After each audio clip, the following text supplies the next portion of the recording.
The winter of 1955 arrived across Britain with a sudden and powerful wave of cold. As the cold intensified, icy winds swept through towns and villages. People hurried through the streets wearing thick coats, scarves, gloves, and hats to protect themselves from the bitter weather. Snow soon began falling across large parts of the country. Fields, gardens, rooftops, and roads slowly disappeared beneath a growing layer of white snow.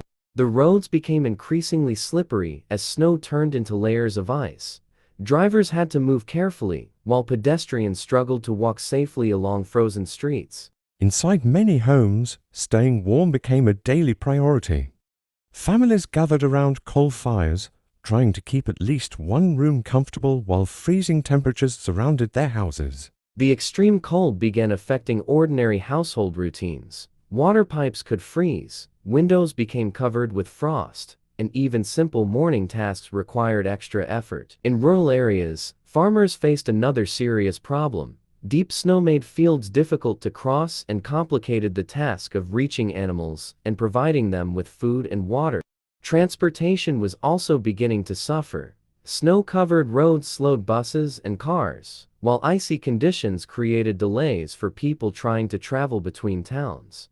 By now, people were beginning to understand that this was not simply a short cold spell. The snow and freezing temperatures were becoming a major part of everyday life across Britain. The harsh winter was only beginning. Britain had entered a period of extreme cold that would test families, farmers, transport workers, and entire communities in ways few had expected. By February, the cold had reached an extraordinary level in parts of Scotland. Braemar, surrounded by the Highlands, experienced some of the most severe temperatures of the winter. The thermometer in Braemar fell to around -25 degrees Celsius. Such a temperature was extremely unusual and demonstrated just how powerful the cold wave had become. The freezing air affected almost everything outside. Snow hardened into ice, trees became covered with frost, and exposed surfaces could remain frozen for long periods. Water froze rapidly in the severe conditions. Outdoor taps, ponds, and exposed water supplies could become covered with thick layers of ice, creating problems for homes and farms. Road travel became increasingly dangerous. Ice and packed snow made roads slippery, forcing drivers to slow down and making some journeys difficult or impossible. For people who worked outdoors, the freezing weather created another serious challenge. Farmers, railway workers, road crews, and other workers had to continue their duties despite the bitter conditions. Railways also had to deal with the extreme cold. Snow and ice could cover tracks and railway equipment, slowing services and making travel more complicated. Inside homes, families depended heavily on fireplaces and coal fires. Without modern central heating in many houses, keeping warm required constant attention and a steady supply of fuel. The severe cold did not remain confined to the Highlands. Its effects could be felt across different parts of Britain as temperatures dropped and winter conditions disrupted everyday routines. The extraordinary temperatures became a symbol of the winter's severity. For the people living through it, February was becoming a test of endurance as Britain faced one of its most memorable periods of freezing weather. As the winter intensified, heavy snowfall began covering large parts of Scotland. Roads, walking paths, fields, and gardens slowly disappeared beneath layers of snow, transforming familiar landscapes into a vast white wilderness. In mountainous areas, the snow became even deeper. Strong winds pushed loose snow across the landscape, creating large drifts around buildings, fences, and roads. Some remote villages gradually became separated from the rest of the country.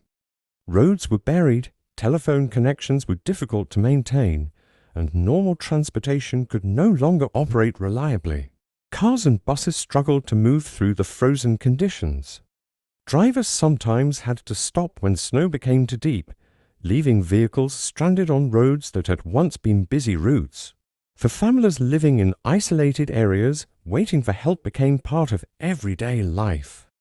Food, coal, medicine, and other necessities were difficult to obtain, making the snowbound communities increasingly dependent on outside assistance.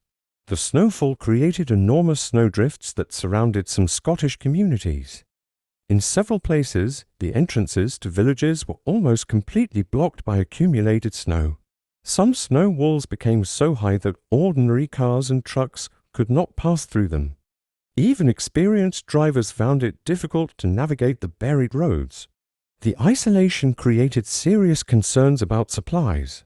Families needed food and heating fuel, while people requiring medical treatment could face difficulties reaching hospitals or receiving assistance. Local workers began clearing roads wherever possible. They used shovels, heavy equipment, and snow-clearing machinery, often working for long hours to reopen important routes. As the crisis grew, the situation became more than an inconvenience caused by bad weather. Entire communities were struggling to remain connected, supplied, and safe during the prolonged freeze. With communities trapped by snow, organized rescue efforts became increasingly important. Emergency workers began planning ways to reach villages that could no longer be accessed by ordinary vehicles. Snowplows and heavy machinery were sent toward blocked roads. Their goal was to cut through huge snowdrifts and create paths wide enough for vehicles to pass. Where roads remained completely inaccessible, aircraft became an important alternative. RAF crews helped transport essential supplies toward isolated communities that could not be reached easily by land. Emergency supplies included essential food, fuel, and medical necessities. For families who had been isolated for days, the arrival of supplies brought enormous relief. The rescue operations showed how determined people could be during extreme conditions. Workers, pilots, drivers, and local residents all played their part in helping communities survive the long winter. The severe winter was not only affecting Scotland and the countryside. London was also facing difficult conditions as freezing temperatures combined with heavy pollution to create thick layers of smog across the city. The dense smog reduced visibility dramatically. Buildings, street signs, and vehicles could disappear into the haze only a short distance away, making it difficult for people to see where they were going. As darkness and pollution filled the streets, ordinary journeys became much more difficult. Drivers moved slowly, pedestrians stayed cautious, and people struggled to navigate through the unusually dark city. Public transportation was also affected by the poor visibility. Buses and other vehicles had to operate carefully, while many Londoners experienced delays and disruption to their normal daily routines. For London residents, this was very different from an ordinary morning fog. The combination of freezing weather, pollution, and darkness created an unusual winter atmosphere that made the capital feel strangely unfamiliar. In the 1950s, modern central heating was not available in every British home. Many families depended on traditional fireplaces and coal fires to create warmth during the freezing winter. The coal fire often became the warmest place in the house. Family members gathered around it after returning from the cold outdoors, trying to escape the freezing temperatures. Cold rooms made blankets, scarves, sweaters, and heavy coats essential. Instead of heating the entire house, families often concentrated their daily activities in the warmest room. The kitchen and living room often became the main gathering places. Families spent more time together near the fire, sharing meals and conversations while the freezing weather continued outside. Even ordinary household items were affected by the extreme cold. Milk bottles left outside could freeze, while exposed water supplies and pipes were also vulnerable to the low temperatures. The unusual winter did not spare southern Britain. Even areas that normally experienced milder winter conditions began to see snowfall and freezing temperatures. Cornwall experienced prolonged snowfall that covered roads, gardens, rooftops, and fields. The familiar landscape was transformed into a bright white winter scene. For local residents, the heavy snow was an unexpected sight. People who were accustomed to Cornwall's relatively moderate climate suddenly found themselves dealing with conditions more commonly associated with colder parts of Britain. Travel quickly became difficult as snow and ice covered local roads.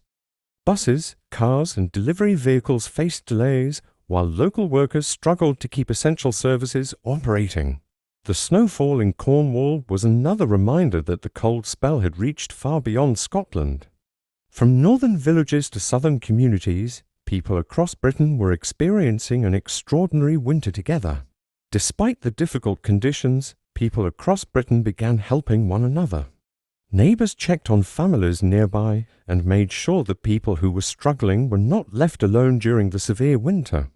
Neighbours especially looked after elderly residents who found it difficult to travel through the deep snow. They shared food, coal, and other household necessities whenever supplies became difficult to obtain. Road workers and rescue teams worked for long hours to reopen blocked routes. Their efforts allowed vehicles carrying food, fuel, medicine, and other essential supplies to reach isolated communities. In remote areas, pilots and emergency crews also played an important role. Aircraft carried essential supplies toward communities that remained difficult to reach by road. Across Britain, the same spirit could be seen again and again. People understood that the winter would be easier to overcome if communities worked together and supported those who needed help. The winter of 1955–56 left a powerful impression on the people who experienced it. Months of freezing temperatures and heavy snowfall turned an ordinary season into an extraordinary chapter in British history. Snow-covered roads, frozen villages, disrupted transportation, and dangerous weather changed the rhythm of everyday life. Activities that normally took minutes could suddenly require hours of effort. Yet the difficult conditions also revealed the strength of local communities. Neighbors shared supplies, workers cleared roads, and emergency crews continued helping people who were trapped by the weather. Eventually, the severe cold began to weaken. Snow started disappearing from roads and rooftops, transportation gradually returned to normal, and people could finally begin looking forward to warmer days.